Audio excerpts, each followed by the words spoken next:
আসসালামু আলাইকুম এভরিওয়ান, চলে আসলাম নতুন আরও একটি ভিডিও নিয়ে। সাউন্ডকোর R50i অ্যাঙ্কারের তরফ থেকে একটি টিডাব্লিউএস, যেটা এক সময় জাতীয় টিডাব্লিউএসও বলা হতো। এখন 2025 সালে এসে এই টিডাব্লিউএসটি কেনাটা কতটুকু যৌক্তিক হবে বা কেনা ঠিক হবে কি হবে না, সেই প্রশ্নের উত্তরগুলো আমরা জানার চেষ্টা করবো আজকে। তো যাই হোক, বরাবরের মতো বক্সটা খোলার পরে প্রথমে পাচ্ছি আমরা একটা ইউজার ম্যানুয়াল, সাথে পাচ্ছি টিডাব্লিউএসটা, কয়েক জোড়া এয়ার টিপস এবং একটি কেবল, মানে নর্মালি টিডাব্লিউএস যেগুলো থাকে সবগুলো জিনিসই এখানে আছে। টিডাব্লিউএসটি টাইপ সি পোর্ট দিয়ে চার্জ হবে, যার জন্য টাইপ সি কেবল দেওয়া হয়েছে।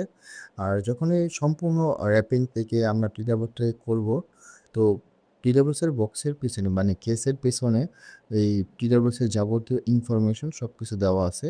আর এটা আমার একটা মেকআপ বক্সের মতো, মেয়েদের মেকআপ বক্সের মতো। মেকআপ বক্সের মধ্যে ডিজাইনটা অনেকেরই ভালো লাগে, আবার অনেকেরই ভালো লাগে না। আমার কাছে পার্সোনালি মেকআপ বক্স ডিজাইনটা খুবই পছন্দ, আমার ভালো লাগে যদিও। আর এখন আমরা যদি দেখি, এটার টাচ কন্ট্রোলটা ঠিক হ্যান্ডেলের উপরে অ্যাঙ্কারের লগো আছে, এই লগোর এই জায়গাটাই হচ্ছে টাচ কন্ট্রোল। আর এই বাডসগুলো অ্যাপস সাপোর্টেড, মানে এটা অ্যাপস দিয়ে কানেক্ট করা যাবে। আর এই বাডসগুলোতে রয়েছে 10 মিলিমিটারের ড্রাইভার। এখন এটা কতটুকু ক্যাপাবল এই 2025 সালে এসে সেটা ভিডিওতে আস্তে আস্তে জানতে পারবেন। বাডসগুলো ম্যাগনেটের সাথে কেসের সাথে খুব ভালোভাবে লেগে থাকে। এটা যতই ঝাঁকায় এটা পড়বে না, মানে খুবই স্ট্রং ম্যাগনেট দিয়ে এটা কেসের সাথে আটকে আছে। টিডাব্লিউএসসি থেকে ওভারঅল কেস সহকারে প্রায় 30 ঘন্টার কাছাকাছি ব্যাটারি ব্যাকআপ পাওয়া যায়। তো এটা হিউজ ব্যাটারি ব্যাকআপ, তো ব্যাটারি ব্যাকআপ নিয়ে কোনো কমপ্লেন করার জায়গা নেই।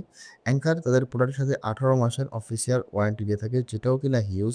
কারণ 6 মাস 1 বছর বিশেষ হলে কেউ দেয় না, বাট তারা 18 মাসের ওয়ারেন্টি দেয়, যেটা থামস আপ করার মতো। মোবাইল ফোনের ব্লুটুথ অপশন থেকে টিডাব্লিউএসটি আপনার ব্লুটুথের সাথে কানেক্ট করে নিতে হবে। তবে এখানে একটা জিনিস আমার কাছে খুবই নেগেটিভ লাগছে বা খারাপ লাগছে, যে এটা কেসটা খোলার সাথে সাথে এটা পেয়ারিং মোডে যায় না। আপনার বাডসগুলো কেসের থেকে বের করার পরে এটা পেয়ারিং মোডে চলে যায়। আপনি ভিডিওতে এখন দেখতে পাচ্ছেন যে বাডসগুলো রাখার সাথে সাথে পেয়ারিং মোড থেকে চলে গেছে। আবার যখনই খুলবেন কিছুক্ষণের ভিতরেই এটা পেয়ার হয়ে যাবে। তো এটা আসলে আমার কাছে একটা নেগেটিভ দিক মনে হচ্ছে, কারণ বর্তমানে এর থেকে অনেক অনেক অনেক কম দামে আপনার ওই অপশনটা পাওয়া যায়। যাই হোক, যেহেতু টিডাব্লিউএসটি অ্যাপ সাপোর্ট করে, আপনাকে প্লে স্টোর থেকে সাউন্ডকো নামে অ্যাপসটি নামায় নিতে হবে। অ্যাপসের সব সেটিং করার পরে যখনই আপনি দেখবেন এটা ফোনের সাথে কানেক্ট হয়ে যাবে, তখন আপনি যখনই একটা বাডস কেসে রাখবেন, তখন এখানেও একটা বাডস সাদা হয়ে থাকবে। আবার যখন দুইটা বাডস খুলবেন, তখন দুটোটা বাডসই আপনার এখানে শো করবে এবং চার্জিংও শো করবে। অ্যাপসের মধ্যে অনেকগুলো অপশনের ভিতরে একটা অপশন হচ্ছে ফাইন্ড ডিভাইস। এই অপশনটা যখনই আপনি অন করবেন, আপনার একটা চিকন আওয়াজ হবে টিডাব্লিউএসে, যদি সেটা ধরেন ঘরেই আছে বাট খুঁজে পাচ্ছেন না, তো এটা তখন কাজে লাগে। অ্যাপস থেকে যখন আপনি গেমিং মোডটা অন করবেন, তখন ইকুয়ালাইজার মোডটা অফ হয়ে যাবে, আবার যখন গেমিং মোডটা অফ করবেন ইকুয়ালাইজারটা অন হয়ে যাবে।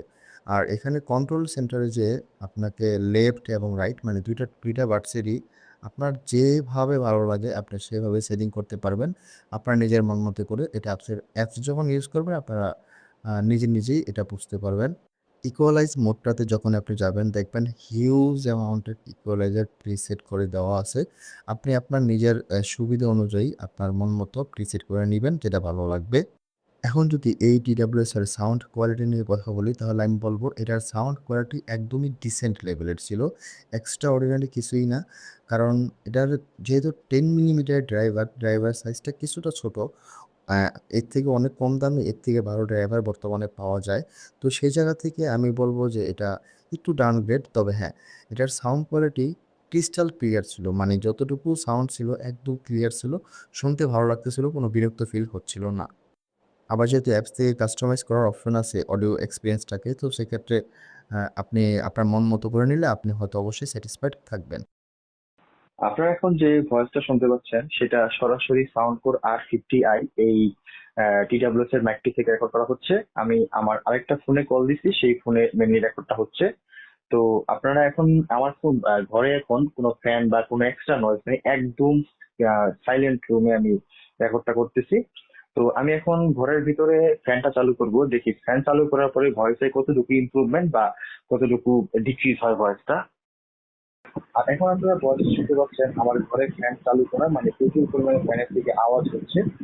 ওই আওয়াজ হওয়া অবস্থায় সাউন্ডকোর R50i এই TWS এর মাইক থেকে কিরকম ভয়েস অপর প্রান্তের মানুষ শুনতে পারবে, সেটা আপনারা এই ভয়েসটা শুনলে এখন বুঝতে পারবেন। আশা করি ভালো হওয়ার কথা, বাট বাকিটা এখন আমি রেকর্ডিং এ গেলে বুঝতে পারবো বা এডিটিং এ গেলে বুঝতে পারবো। তো আপনারা এখান থেকে একটা ভয়েস রেকর্ড আইডিয়া নিতে পারবেন অবশ্যই। এই টিডাব্লিউএসটা আমি যাত্রাবাড়ি তাজ সুপার মার্কেট, হাসানস গ্যাজেট এই শপ থেকে পারচেস করেছিলাম। মোটামুটি 1500 টাকার আশেপাশে আমার এটার দাম পড়েছিল। মোটামুটি এই শপটিতে আপনার লো বাজেট থেকে হাই বাজেট সকল বাজেটে TWS, smart watch, charger, adapter, আপনার কেবল, দামি দামি কেবল থেকে কম দামি কেবল সব কিছুই মোটামুটি পেয়ে যাবেন। তো যাই হোক, আপনার যদি যাত্রাবাড়ির আশেপাশে বাসা হয়ে থাকে, বসুন্ধরা, যমুনা এসব জায়গায় না যেয়ে আপনি এই শপ থেকে মোটামুটি সব ধরনের TWS বা সব ধরনের স্মার্ট ওয়াচ আপনি পারচেস করতে পারেন।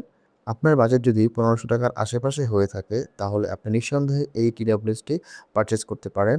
কারণ এই TWS যেহেতু 18 মাসের অফিসিয়াল ওয়ারেন্টি পাচ্ছেন, সেক্ষেত্রে আপনার লং টার্মের জন্য আপনার এটা নিয়ে একটা সেফটি বা একটা সেফ জায়গায় থাকতে পারবেন। আর যদি আপনার বাজেটটা ধরেন 1000 থেকে একটু বেশি, তাহলে আমি বলবো আপনাকে বাজেট বাড়িয়ে এটা না নিয়ে আপনি ওই বাজেটের মধ্যেই আরও ভালো TWS পারচেস করতে পারবেন। তবে ব্র্যান্ড ভ্যালুতে অবশ্যই অ্যাঙ্কার সাউন্ডকোর এগিয়ে থাকবে। সো আজকের ভিডিওটা এই পর্যন্তই। দেখা হয়ে যাবে খুব শীঘ্রই নতুন কোনো ভিডিওতে। আমার ভিডিওগুলো যদি ভালো লেগে থাকে, তাহলে অবশ্যই সাবস্ক্রাইব করে টেক পার্ক জোনের পাশে থাকবেন। আল্লাহ হাফেজ।